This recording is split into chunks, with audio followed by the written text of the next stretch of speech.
इससे पहले आपने 16वें अध्याय में जाना कि गोवर्धन पूजा कैसे की जाती है और इस दिन दामाद की पूजा क्यों करनी चाहिए।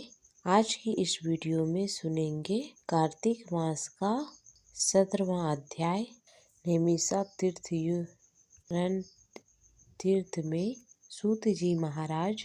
इतनी कथाएं सुनने के बाद ऋषि मुनियों ने निवेदन किया, हे सूत जी, अब आप कृपया कर भगवान चरणों से उत्पन्न हुई गंगा जी का वर्णन का महात्म सुनाइए। तब सूत जी महाराज कहने लगे, हे ऋषियों, इस संबंध में नारद मुनियों जो कुछ राजा पृथु से कहा था वही मैं तुमको सुनाता हूँ। ध्यान पूर्वक सुनो। समस्त देवताओं और दैत्यों को उत्पन्न करने वाले महर्षि कश्यप जी की 2 पत्नियां थी। एक पत्नी का नाम था अदिति और दूसरी का नाम था दिति। अदिति के पुत्र देवता कहलाए और दिति से दैत्यों की उत्पत्ति हुई। भाई होते हुए भी देवताओं और दैत्यों में परस्पर बैर भाव चलाया आ रहा था। कालांतर में प्रहलाद का पौत्र और विरोचन का पुत्र दैत्यराज बलि दैत्यों का राजा बना। उसकी सेना अत्यंत विशाल थी।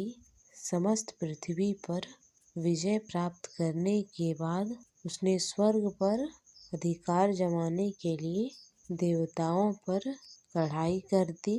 अपने राज्य को दैत्य से घिरा हुआ देखकर इंद्र सहित सभी देवता युद्ध करने के लिए मैदान में आ डटे। अत्यंत घोर संग्राम हुआ जो अनेक वर्षों तक चलता रहा। जब देवताओं ने देखा कि दैत्यों की शक्ति में कोई कमी नहीं आई और वे निरंतर आगे बढ़ रहे हैं, तब देवतागण मैदान छोड़कर भाग खड़े हुए। दैत्यों ने स्वर्ग पर अधिकार कर लिया और बलि स्वयं इंद्र के आसन पर बैठकर शासन करने लगा। अब देवताओं के स्थान पर दैत्यराज बलि और अन्य दैत्यगण ग्रहण करने लगे। अपने पुत्रों अर्थात देवों को दुखी और आश्रयहीन देखकर अदिति देवताओं के जय तथा दैत्यों की पराजय के निमित्त तपस्या करने के लिए हिमाचल पर्वत पर चली गई। वहाँ कुछ समय तक फलाहार, कुछ काल सूखे पत्ते और कुछ समय तक पवन का केवल आहार करती रही। फिर अपने पैरों के पंजों पर खड़ी हुई भगवान का तप करने लगी। इस प्रकार अदिति ने 1000 वर्ष तक बहुत कठिन तपस्या की। दिति के पुत्र मायावीन राक्षस इस घोर तपस्या से चिंतित होकर राक्षसी माया द्वारा देवताओं का रूप धारण करके अदिति के पास आ गए और कहने लगे, हे माता, आप हमारे लिए इतना घोर तपस्या क्यों कर रही हैं? आत्मघात करना सभी शास्त्रों में पाप माना गया है। हमसे आपका यह दुख देखा नहीं जा रहा है। हे माता, कोई भी पुत्र माता से विमुख नहीं हो सकता और न माता को दुखी देखकर सुखी रह सकता है।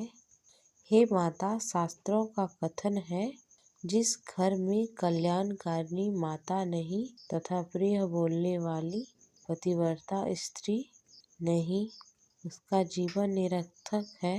अतः आप अपनी तपस्या छोड़कर हमारे साथ चलिए और हम पुत्रों को सुखी कीजिए। मायावीन दैत्यों के इस प्रकार कहने पर भी अदिति समाधि से विचलित नहीं हुई। तब उन्होंने अदिति को मार डाले कर निश्चय किया, इस कुक्र के लिए दैत्य उस वन में ही आग जला दी जिसमें अदिति तपस्या कर रही थी, और भगवान की कृपा से उस अग्नि द्वारा अदिति को किसी प्रकार की कोई हानि ही नहीं हुई और उन्हें इस अग्नि का पता भी नहीं चला। वो निरंतर अपनी तपस्या में लीन रही। इस प्रकार भगवान का सुदर्शन चक्र अदिति रक्षा करता रहा और सभी दैत्य स्वयं ही उस अग्नि में जलकर भस्म हो गए। इस प्रकार देवताओं का फिर से स्वर्ग में अधिकार हो गया। सूत जी के इस प्रकार कहने पर ऋषि आश्चर्य पूर्वक कहने लगे, हे सूत जी, कितने आश्चर्य की बात है कि अदिति अग्नि में नहीं जली और न उसे इस बात का पता लगा। तब सूत जी बोले, हे, इसमें आश्चर्य की क्या बात है।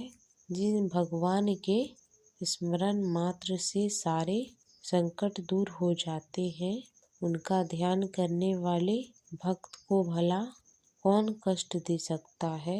जब अग्नि शांत हुई तब भगवान विष्णु स्वयं अदिति के सामने होकर प्रकट हुए और कहने लगे, हे देवी माता, तुम्हारी इस कठिन तपस्या से हम अति प्रसन्न हैं।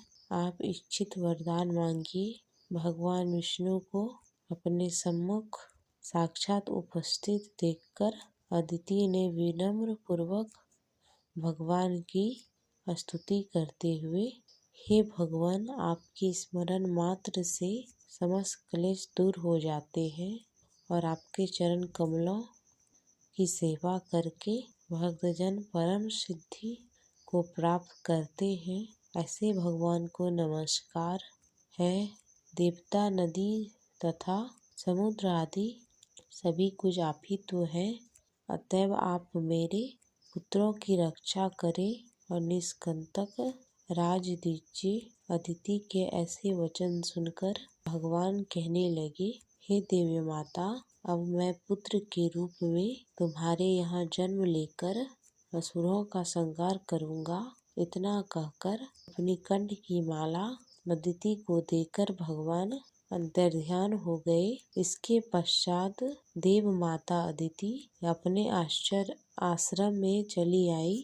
फिर समय आने पर अदिति हजारों सूर्यों के समान तेजस्वी, कमल नयन, शंख चक्र गदा, हाथ में कमंडल तथा पीतांबर धारी, मुनियों द्वारा किए जाने योग्य, भक्तों के प्रिय और दुष्टों के संहार करता वामन भगवान को पुत्र रूप में प्राप्त किया।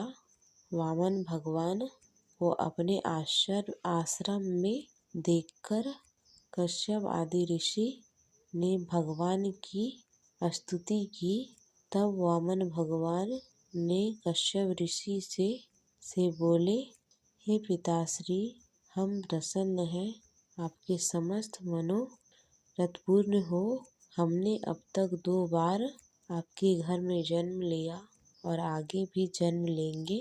उधर राजा बलि ने दैत्य गुरु श्री शुक्राचार्य जी अध्यक्षता में बड़ा भारी यज्ञ आरंभ कर दिया।